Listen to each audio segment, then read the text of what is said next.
中国共产党在中国执政的76年里，对中国人的命运来说，其实就是在个人独裁、一党专政的权力结构下，被动服从于少数人和个人意识形态的决定，而不允许对他们的决定说不，当然更不允许质疑和武力，自己的命运自己做不了主。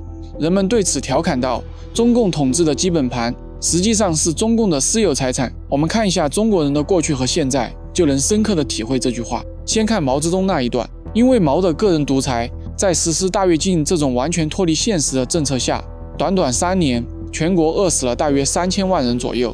这是很多历史研究里经常被引用的一个中间估算数字，3年饿死的人数比得上中国14年抗日战争军民的总死亡人数下限。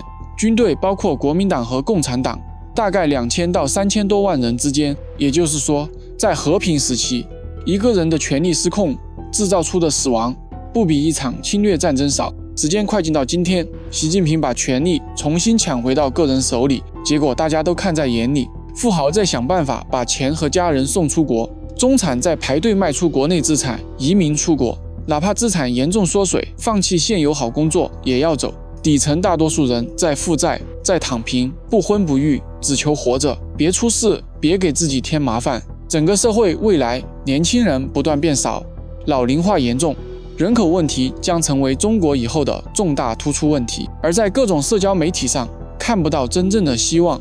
每当博主谈到未来话题，评论区的评论只是苦笑一句，算了吧。这种全面的泄气感不是偶然，而是中共式权力结构的自然结局。中共式权力这种模式并不是中国独有，在国际上我们很熟悉的一个极端例子就是他的同胞兄弟金氏家族统治下的朝鲜。在21世纪的今天，一个有2000多万人口的国家，绝大多数人仍生活在饥饿、监控、高压之中，人民被剥夺自由，被当作政权的私有劳动力。宣传里天天是幸福感恩，现实里却是恐惧、饥饿和信息封锁。所以不管是中共还是金家王朝，其实都指向同一个东西，一种把公权力当成私有财产的组织结构。说到这儿，你心里大概会冒出几个问题：我们能不能让这种体制从地球上彻底消失？为什么历史总是像在开玩笑一样？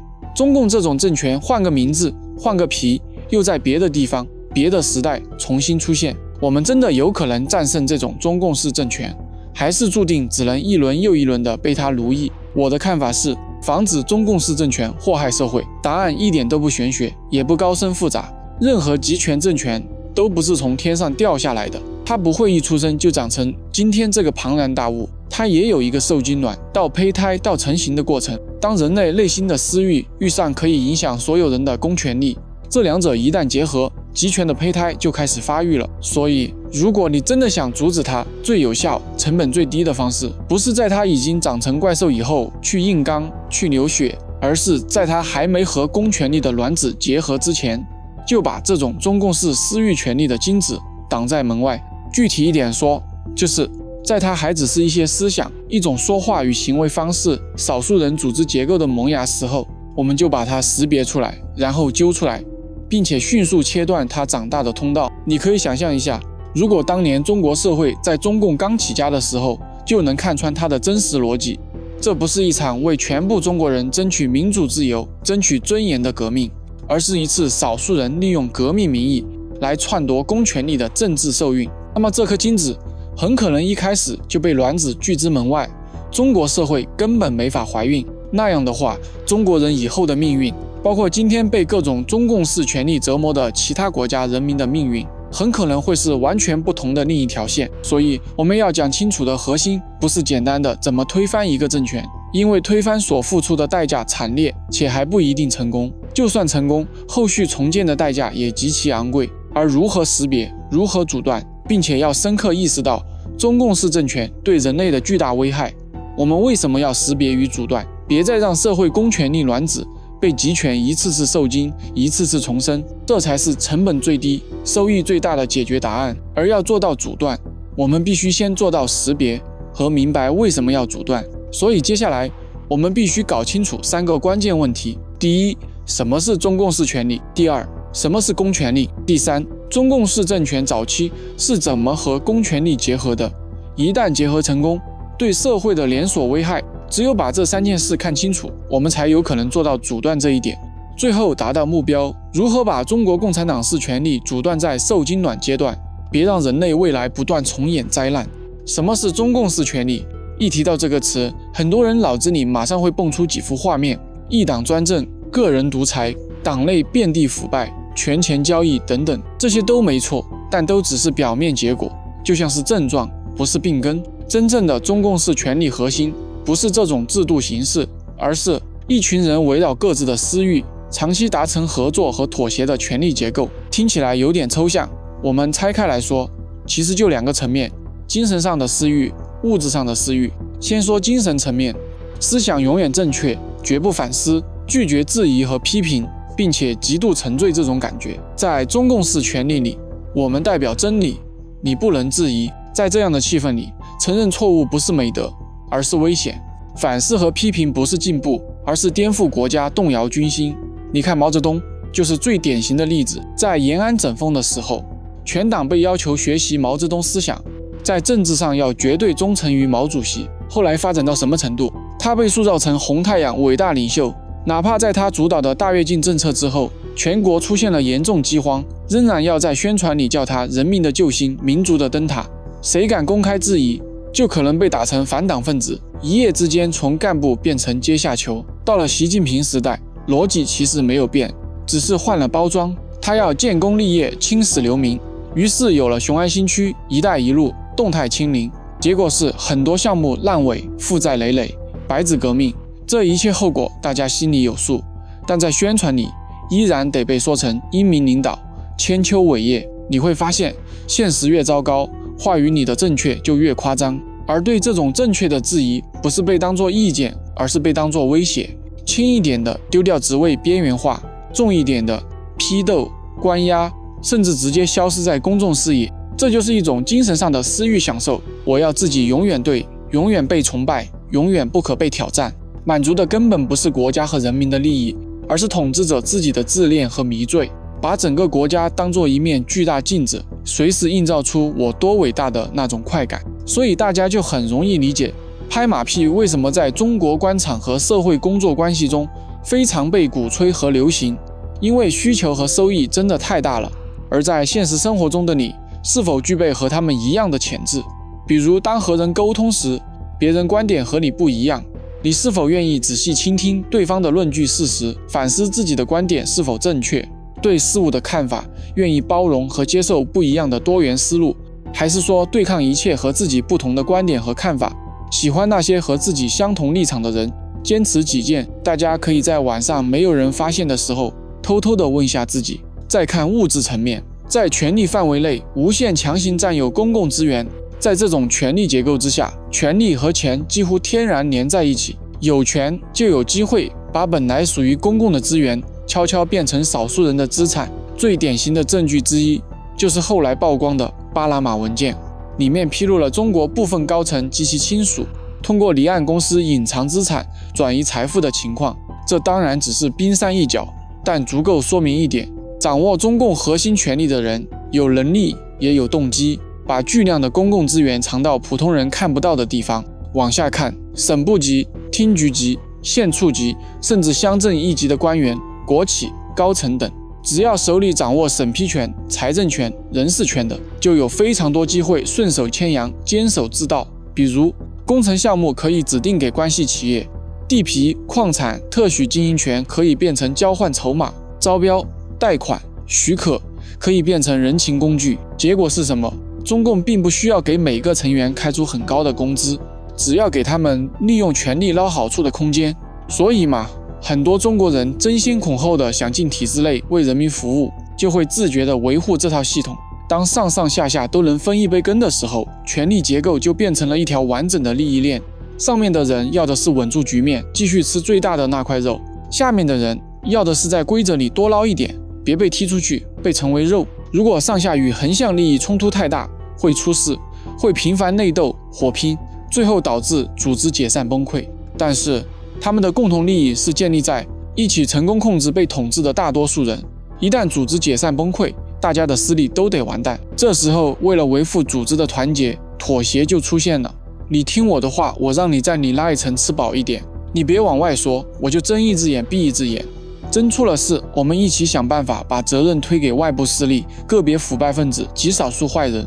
整个系统就像一群分工极其明确的狼群，领头狼永远先吃，上下等级很清楚，所有人都靠着同一套捕猎方式活着。所以在这种结构里，顺从被当成最重要的美德，不顺从的人不管多有能力都是危险的，顺从的人不管多平庸都是可靠的。顺从就是那一袋水泥把无数块松散的利益砖头牢牢连成一堵墙。你只要理解了这个精神、物质、利益链条的内核，再回头看那些熟悉的社会现象，军队要绝对听党指挥，法治只停留在纸面上，有事找关系才是真正规则，权钱勾结，工程、土地、金融资源都围着权力转，媒体被严控，言论自由形同虚设，黑社会和官员勾连成一体，等等等等，数不清的社会恶劣现实，其实都可以翻译成一句话：一群人为了各自的精神和物质私欲，形成了一套长期合作、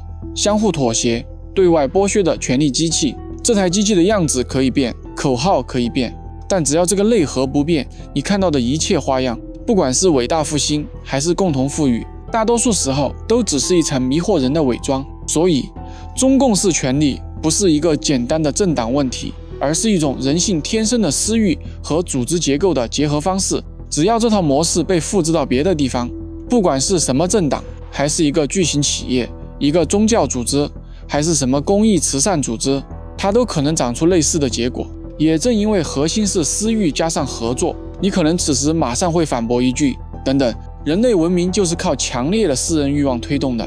你这么讲，会不会把一切欲望都妖魔化了？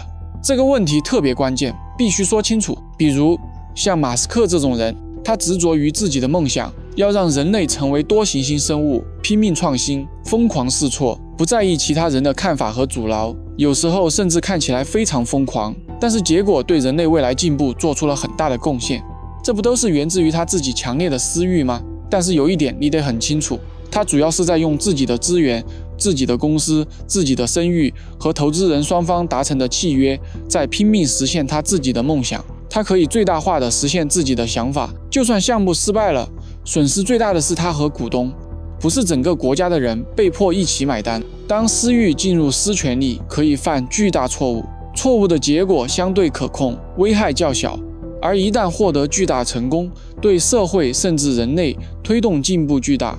而当私欲进入公权力，不能犯巨大错误，错误的结果不可控，危害巨大，影响广而深。而不管他获得多么大的成功，一个巨大错误不但让一切成果归零，甚至让社会一夜回到解放前，进入人间炼狱。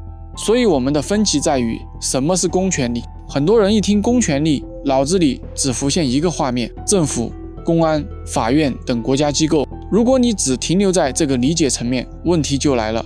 你会以为只要盯住国家机器，别的地方就没问题，但现实世界要复杂得多。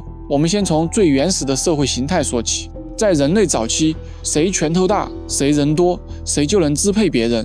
那时候的公权力本质就是暴力支配能力，谁能打，谁说了算。后来人类发现，这样打下去，大家都得完蛋。于是有人提出一个更聪明的办法，我们每个人都让出一部分自由，比如交税、遵守规则、服从一定的管理，换回来一个东西安全、秩序和可保障的生活。这就是很多政治哲学里讲的社会信任契约思想。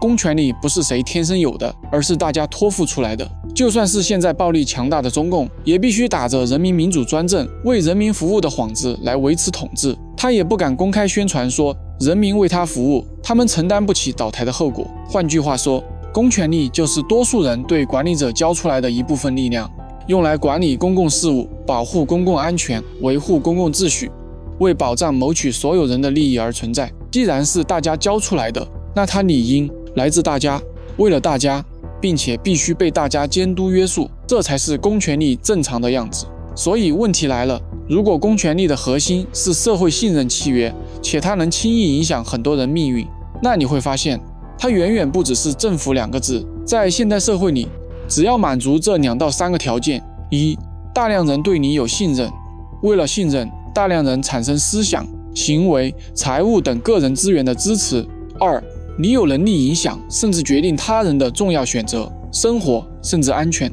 3. 对方很难说不，或者说不要付出很大代价，你其实就在行使某种形式的公权力。所以为什么企业虽然是私人性质，但是有承担社会责任的义务，以及反垄断法的存在，根源就在此。具体一点理解，比如执政党，人民把治理权交给他，他代表人民做决定，这当然是公权力。媒体机构，它决定大家每天看到什么，不看到什么，影响的是舆论和认知，这也是公权力，只不过是话语型公权力。大型企业、平台公司，如果一个公司能左右就业、市场价格，甚至信息传播，比如金融巨头、互联网平台、社交软件，它对社会的影响已经超出普通私人公司，变成一种社会性公权力。宗教组织，信徒把精神判断权交给宗教领袖。什么是对错？人生意义是什么？这是一种非常强的精神号召解释公权力。当然，类似于基督教，是宣扬人类的普世价值观，上帝面前人人平等，是建立在神没有私欲的基础之上。可一旦被人利用，把人类塑造成神，并且利用神实行个人私欲，就极其危险。邪教就是钻了这个漏洞，造成了很多人间悲剧。慈善组织，它能决定谁得到救助，谁被看见，谁被忽略，它掌握的就是资源分配权。对弱者来说，这种权利几乎等同生存判断权。所以大型慈善机构不只是私人组织，而是一种救助型公权力，它决定谁活得更好，谁继续等待。教育系统、学校、老师掌握着孩子的成绩、升学机会、人生早期评价权，甚至于人生的成长塑造权。对孩子来说，这种权利几乎是不可逃避的，这同样是一种公权力。家庭中的父母，在家庭小范围内，父母决定孩子学什么、吃什么、信什么、跟谁交往等等，这就是公权力的最小单位。只是这个单位很小，但对个人的影响塑造更彻底。你看，一旦用信任、影响力、不可轻易拒绝这3个维度综合去看，你会发现身边到处都有公权力节点。如果我们一直以为公权力等于政府机关，那就很容易漏掉真正的危险。很多中共式权力的胚胎，不只是长在国家那一层，还长在那些看似非政治的各个组织里。所以，我们别被名义形式迷惑，别让这些公权力节点成为监管约束的漏网之鱼。正因为如此，当中共式权力那套以私域为核心的合作机制，一旦学会如何隐蔽进入这些公权力节点，危险就不仅仅发生在国家层面，而是会渗透进我们的日常生活。说到这里，大家就不难发现，一边是以私域为核心的中共式权力，一边是本来应该被监督、透明、要接受约束的公权力，这2样东西天生就是互相矛盾的。那问题来了，这2种本来水火不容的东西，早期究竟是怎么一步一步搅在一起，最后居然受精成功，长出一个集权政权的胚胎的？如果把答案压缩成一个字，骗，很多人此时会立马说道：不对，独裁不都是靠暴力吗？不是靠枪杆子吗？这话只说对了一半。暴力确实重要，但那是他长大以后的事，不是早期。在一开始，这种权力还很弱，没有军队，没有财政，没有完整的宣传机器，甚至连社会都注意不到它的存在。这个时候，他要是和大家硬刚，只会被一脚踩死。所以达到目的，受精卵成功，他最依赖的不是拳头，而是伪装和骗取信任的能力。你可以把它想象成一条冬天里还没完全苏醒的蛇，它现在又冷又虚弱，没力气咬人，也吓不倒谁。那它怎么办？只能先装可怜，装无害，装正义，先把你骗到足够近，再发动致命一击。当中共式权力还只是那个脆弱的精子时，他要做的第一件事就是赢得卵子的信任。这里的卵子指的是谁？就是人民已有的公权力、社会制度、本来运作中的国家机器。所以他必须练就一整套伪装术，对不同对象说不同的台词。对外面的人说，我们代表人民，我们最革命、最先进；对里面的人说，我们替你伸张正义，解决困境，我们帮你翻身；对敌人说，我们是被压迫者，我们必须反抗不公；对盟友说，我们是你最可靠的伙伴，大家一起干掉旧秩序。你看，这些话听起来是不是都挺好听的，甚至挺耳熟？甚至在某些历史时刻，你如果站在当时的人立场，可能也会被说动。但正是这层好听的外皮，成了他顺利钻进公权力体系的通行证。没错，当年的中共早期就是这么干的。现在依然有很多公权力节点在效仿他。所以我们回到中国近代史，看他早期弱小时如何玩弄这些花样，慢慢如何壮大的。1921年，中共刚成立，规模小，资金少，武装渺小，要活下去，他必须找一艘更大的船。于是有了1924年的第一次国共合作。孙中山真心想联合一切可以联合的力量，希望大家一起救国。共产党表面上是接受领导，服从三民主义，一起反帝反封建，骗取孙中山的信任与支持。实际上，他一边合作，一边悄悄渗透，大量进入国民党的军队、宣传、组织、情报系统，在别人的身体里慢慢长自己的器官。等蒋介石后来发现共产党在内部建立支部、策反军官、搞自己的独立网络时，国共关系就彻底翻脸了。第一次合作就这样胎死腹中。在抗日战争时期，共产党打出民族统一战线、一致对外的旗号，这个口号在当时对很多人来说是很有吸引力的。全国都在挨打，谁敢说不抗日？于是共产党把自己的政治路线包装成爱国主义的最高版本。知识分子也好，普通老百姓也好，很多人是通过抗日和救国的语境认识共产党的。但我们今天回头看就很清楚，那个阶段共产党最核心的任务从来就不是打赢这场战争，而是趁着战乱扩张自己的根据地，建立自己的政权体系。抗日是他必须要唱的歌，扩权才是他真正的主旋律。1949年建政时，他打出的最大旗号就是人民翻身，当家作主，听起来很动人。封建王朝和军阀都没能做到的事，仿佛要在这个新的政权里实现了。但是建政后第一批大动作是什么？土地改革，把土地从地主手里拿走，表面上分给农民，实际上是把土地控制权一步步再收回到集体和国家。思想改造运动让知识分子改造世界观，公私合营让民营企业家自愿把企业和资本交给国家，媒体、出版、教育全部变成党的喉舌、党的工具，结果就是人民变成了口号，党成了真正的主人。这整个过程本质上都是同一件事，在他们虚弱时期，先用好听的旗号骗到足够多的信任，然后一点点拿走资源，拿走枪杆子，拿走话语权，不断壮大成型，最后变成唯一的权力来源。这就是他的受精卵过程。你可能会想，这是不是只有中共这么干？其实不是，几乎所有集权政权早期都说着一口差不多的语言。希特勒打的是民族复兴，摆脱凡尔赛条约的屈辱；斯大林用无产阶级专政这块招牌完成党内清洗，把反对者一个个送进劳改营。金日成靠反帝爱国这套话术拿到苏联支持，然后把国家变成家族王朝。波尔布特谈绝对平等，消灭剥削，结果搞出人类历史上最惨烈的大屠杀之一。查韦斯·马杜罗高举穷人解放、反美国剥削的旗帜，把曾经富裕的委内瑞拉带进长期崩溃。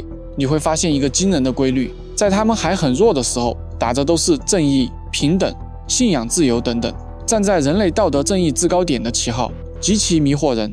你一时分不清是敌是友，你就迷迷糊糊的被糊弄过去了。一旦坐稳了，就开始清洗异己，封锁信息，垄断资源，巩固权威，瓜分战利品。而生活中的类似中共式的权力组织，骗术花样本质一样。简要说一下，道德欺骗，用高大上的道德口号遮住实际的权力目的。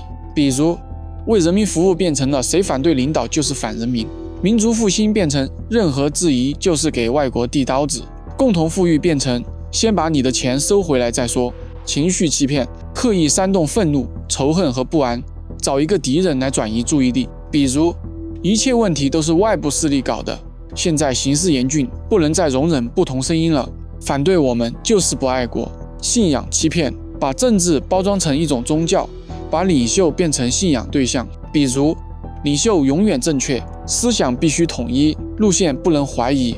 一旦你把某个人、某个党当成绝对真理，你就自动放弃了自己的判断权。制度欺骗，形式上还保留宪法、选举、法律，但实际运作上，这些东西已经被掏空。比如，看起来有投票，但只有一个选项；有法院，但只敢审小案子，大案子必须按指示办；有新闻自由写在纸上，但关键议题一个都不能碰。利益欺骗，用短期好处把一部分人绑住，让他们变成这套系统的自愿打工人。比如，给公务员体制内一批稳定的福利，给某些行业特殊照顾，只要他们乖乖配合，告诉你，你敢反对，你饭碗就丢了。这5种典型的骗法经常是混着用的，先用道德和信仰把你感动，再用情绪让你愤怒，用制度包装成合法，最后画一个大饼让你闭嘴。骗的不只是你的情绪，更是你的信任、希望和对未来的想象。而一旦大家在早期被这套骗的组合拳打够了、打懵了、打傻了，权力完成了从小团体到半合法到完全垄断壮大成型的跨越，胚胎就算是成型了，就可以出生了。这个阶段你会看到一些典型现象，舆论空间已经被全面控制，你只能看到一种声音，别的声音要么被消失，要么被污名化，反对派被清洗，不是坐牢就是流亡，要么被迫晋升。同时，日益不断壮大的官僚集团成为维护他们的核心打手，关键经济资源被集中在极少数人和机构手里，谁听话谁就有机会分到一点。法律变成了一种工具，不是拿来约束权力的，而是拿来正当化权力决定的。领导人地位开始长期化、终身化，要么明说，要么暗示，反正就是不会轻易下台。到了这个时候，整个社会就好像被打了一针强效麻醉剂，有人隐约觉得不对，但说不出来问题在哪；有人想说点什么，但不知道从哪里开口。大多数人选择沉默，因为说了也没用，还可能惹祸。此时国家进入一种我很喜欢的说法，制度性失语，不是没有嘴，而是嘴已经不属于你了。我们现在俗称政治正确。你再回头看，就会明白一句很残酷的话，真正可怕的从来不是枪杆子，而是那一瞬间被利用的信任。中共式权力不是打出来的，是骗出来的，先骗得你的信任，再让你闭嘴，最后让你习惯闭嘴。当人习惯了沉默，当社会习惯了就这样吧，没办法，中共式权力这颗受精卵就已经长成了一个完整的体制怪兽，也就是大家常常调侃中国人的社会核心运转逻辑是由骗子和傻子组成的。所以为了避免人类社会在执政党更替国家政权时期以及社会的每个角落在此陷入这种中共式权力危害当中，我们必须要深刻认识到中共式权力和公权力结合的危害，我们才有充足的动力去阻断它。首先问你一句，如果你个人有公权力，同时又没监管和约束，面对私欲，你真的扛得住吗？大多数人的一生其实就围绕几件事打转，比如钱，别说暴富，起码想自己和家人的一生生活轻松富足一点；异性有喜欢的人，希望对方也喜欢你，得不到你的心，也要得到你的人。再追求高一点，不说功成名就，也要有自己的事业。现在我们丰富一下画面，现实来了，你父母生重病，急用一大笔钱，你自己的存款和借的钱不够，否则错过治疗就死。你有一个非常喜欢的异性，但是怎么就不搭理你？他不但不搭理你，还认为你穷，你不能给他更好的生活。这时候掌握公权力的你会怎么办？你真的能在父母病床前爱人的选择上一句不，我绝不动用公权力解决私人问题，然后转身走人吗？不要急着说当然可以，我上面只是举了2个小例子。是人就有私心和欲望，按照现实常理，你劳累一生，在人生留下了许多遗憾的人与事，现在只需要稍微动下公权力都能解决。现在别急着否决，找个人少的地方偷偷地问自己一次，假如你一旦开了口子，动用了一次公权力解决私欲，看起来好像也没什么大事，又没直接杀人，有什么好慌的？但是一旦这第一步迈出去，后面就会发生连锁反应。在滥用权力后，你不会主动把自己送上审判台，你会本能地替自己找理由。我这么辛苦，当个官也不容易，捞一点不过分吧？别人都在做，我不做，别人也会做，还不如我自己做。父母爱人在我这儿是亲人，不帮他们帮谁？最后得出人生真理：人不为己，天诛地灭。你越是这样说服自己，之前的私欲就会不断放大，因为人的本性是好逸恶劳、贪图享乐的。而一旦用公权力能轻松满足，其他的付出满足就不再有吸引力了。于是想要更多的钱、更多的异性，满足一系列欲望。所以你需要更大的权力，然后找到同类官僚下属，清除异己，来不断维护巩固你的权力，同时又害怕被清算。所以你不断壮大官僚集团，把大家都引诱拉下水，结果大家成了一条船上的人，同舟共济，砥砺前行。当你把这些玩腻了，就想追求功成名就、千古留名，像习近平一样，要成为人类命运共同体的领导者，所有人被迫地协助你，鼓吹你，帮你实现个人愿望。所以回到这段开头的问题，如果你个人有公权力，同时又没监管和约束，面对私欲，你真的扛得住吗？我的答案是，你不但扛不住，还会越陷越深，无法自拔，然后害怕失去和清算，一条道走到黑，无法回头。